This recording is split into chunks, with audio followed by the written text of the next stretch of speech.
What's up, mga moms, mama...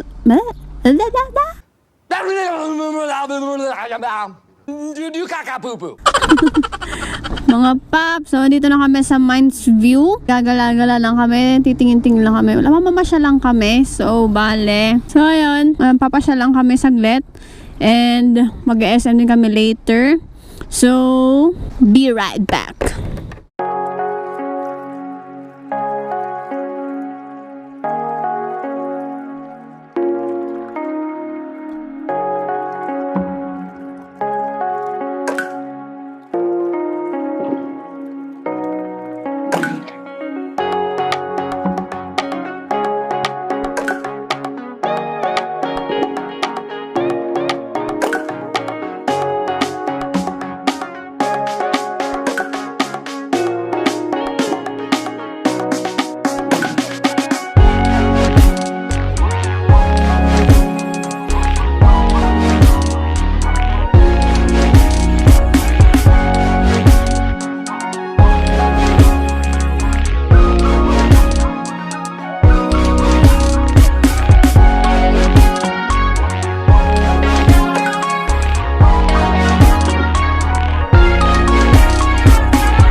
What's up guys? Punta na kami guys ng Lion's Head and rekta na din kami pauwi ng bahay. Pero sa Pugo kami dadaan kasi as of now daw is hindi pa rin pwede yung Cannon Road daanan. Yung mga kadaan lang is yung mga papunta ng Baguio from south to north lang ganun. Pero yung pababa hindi pa daw siya pwede. Di bale, sa Pugo na lang tayo dadaan. So yun guys, enjoy na lang sa ride.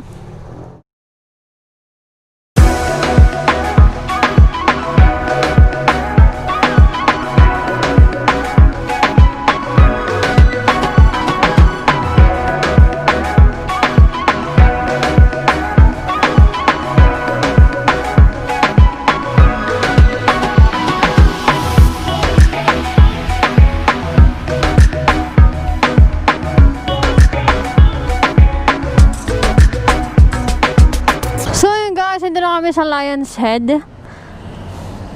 Sobrang lapit lang dun sa pinag-istuyan namin. So, picture lang kami, then goro na kami later kasi medyo may parating na ulan. Ayan.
guys, nakababa na tayo. Ito na tayo sa Pugo. Woo! Ang ganda, ang ganda, ang ganda, ang ganda. Ganda ng twisties. So, saan tayo dadaan? So, 7-Eleven muna tayo guys. Kain muna tayo, dito sa tanghalian. Gutom ka na naman. 2 hours later. So, yun guys, pauwi na kami. Woo! Nakakapagod na biyahe. Syempre, ang layo, diba? Ang layo na napupuntahan namin. Ang layo ng pinupuntahan namin. Tapos magre-reklamo, nakakapagod. Anyway, rekta na kami pauwi ngayon. Medyo maliles na yung mga stopover namin. Kasi bukas meron kaming pupuntahan. Sabado, yung motovloggers meet up kasama yung Zay1. Sana'y makapunta kami. Kahit na nakakapagod, masakit sa katawan. Sana'y makadalo kami. So, yun guys, siguro hanggang dito na lang ang aking vlog. Kasi malayo pa to, malayo pang biyahe na. Pero mag-update pa rin ako. Pero next stop namin is sa Petron. Nasa kasat lang na hanggang Petron daw eh. So, yun guys, salamat sa panonood, sa pagla-like, sa pag-share. Ayan, thank you din pala sa mga nakakala sa amin. Salamat sa inyo ba? Pasensya na kung walang sticker kasi kung napansin nyo naman yung headlight ko, diba? Basag. Yung sticker ko, nauwi na lang sa lahat doon. Doon na napunta. Ipinantapal yung sticker, no? So, isipan ko pa kung paano ko maayos to. Kung papalitan ko na lang ba or i-tint ko na lang. Kasi sabi nung kaibigan ko na si Med, pwede naman daw i-tint. So, ayun. Ang concern ko kasi is baka mapasukan ng tubig. Kaya bahala na, tingnan natin kung anong gagawin ko or ano ko. Basta ayoko siya mapasukan ng tubig. So, yan. Hanggang dito na lang guys. Salamat sa suporta. Salamat sa lahat. Sa lahat-lahat. Thank you, thank you. Pagmamahal, salamat sa inyo. Hanggang dito, sanunod pa rin kayo. So, anyway, sa mga bago kong subscribers, hello po sa inyo. Welcome sa channel ko. Ayan, sana'y nag-enjoy kayo at patuloy kayo mag-enjoy sa mga vlogs ko. My God, what experience. Until now, guys, masakit ang aking likod. Not totally likod, pero yung may balikat, parang ganun. Nasakit siya. I don't know why. Siguro dahil sa aksidente. My God. Problema ko pa tong isa din. Itong crank. Basag. Pero sabi nila okay naman daw to. Kasi meron naman mga naka-RS na wala ng tornilyo. Ganyan. O bukas na lang yung sa engine sprocket. So, kung concern ko kasi, diba? Ako madami akong concern. Yung nag-aalala ako baka may tumagas, tapos, baka mapasukan, madumihan, mga ganyan-ganyan, mga chenes. So, yun ang kinakatakot kong mangyari. Pero sabi naman ni Pops Christian, known as Dayang, basta naka-RS 150 din siya. Okay naman daw yun. Wala naman daw tatagas doon. Pero siguro kailangan ko lang talagang iwasang mapasukan ng tubig and madumihan, ganon. So yun, ang dami ko na naman sinabi, ang dami ko na naman daldal. Ayun guys, ganito na lang aking vlog. Kita-kits na lang sa Kibyang, sa Ternate. Sige guys, ganito na lang aking vlog. Salamat sa panonood, sa pagla-like at sa pag-share. You know the drill. Ride safe. Peace out.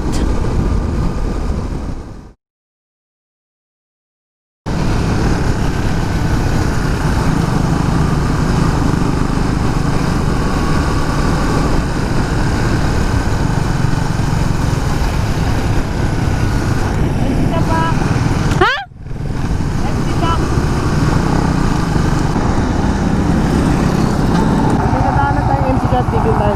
Bakit? Kasi yung mo sobrang luwag eh. Ano mo? Kaming lolo oh. Nga, dahan-dahan na lang ako. Dahan-dahan na lang ako.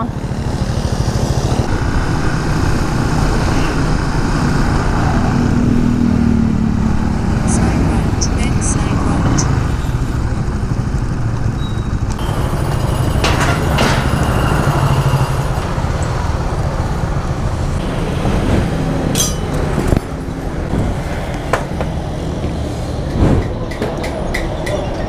Tama ba? Ito ba? Doon yun sa kabila eh. Doon ka ano nun eh. Pababa din.